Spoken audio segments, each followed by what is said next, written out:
Hello, I'm Pam Newton. I am a counselor and educator at Innovation 360 Austin. I have worked for many, many years in the field of mental health, mental illness, mental wellness, and addiction.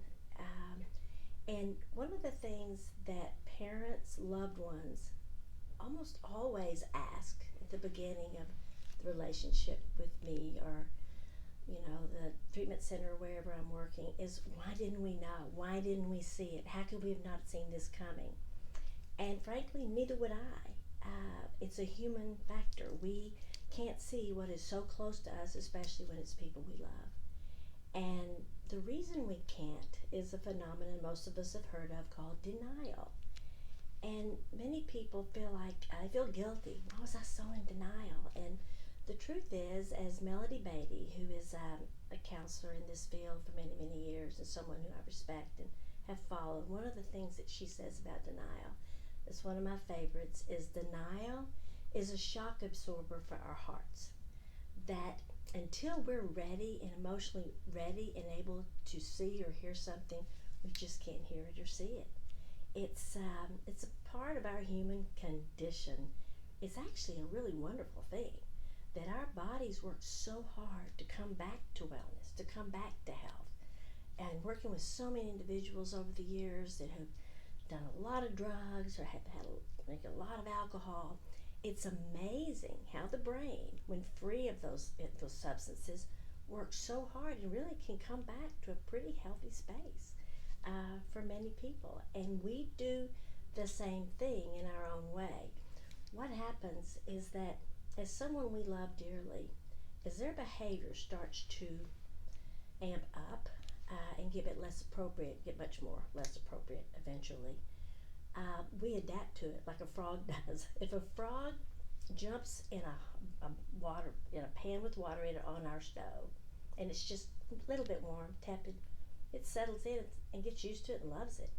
Turn the heat up a little bit, and the frog adapts. You turn it up more, the frog adapts till eventually the frog leaps out to save its life or it could eventually die. And that's what we do. We come to accept unacceptable behavior.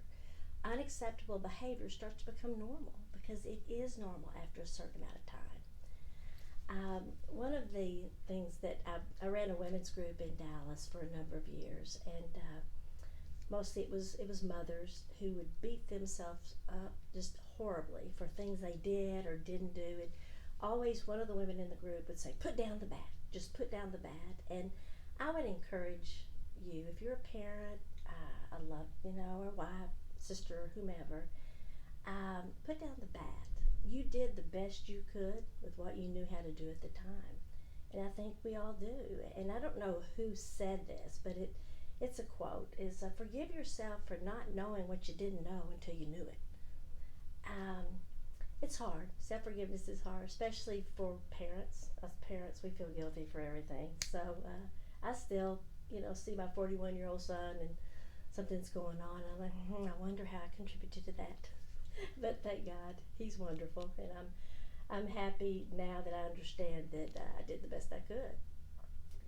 All of us benefit from support when we're going through something, whatever that is, particularly with others who understand because they're going through it too, or they have been through it and are now succeeding in their life in terms of being able to balance what's going on with family members. We host monthly a wonderful group here in Austin called Brave Parents, and that group provides support, resources, education for parents who are struggling with their young adult in some way. And so if that is you, I strongly suggest that you go online and look at them. It's braveparents.org. Certainly you can always contact us at innovation360austin.com. We would be happy to offer support. Many times when your loved one has reached a level of dysfunction, the family members themselves need support. They need more than support. They may need counseling and more education, and certainly we can provide that. So just remember that denial is a shock absorber for your heart. Put down the bat and reach out for support. Thank you.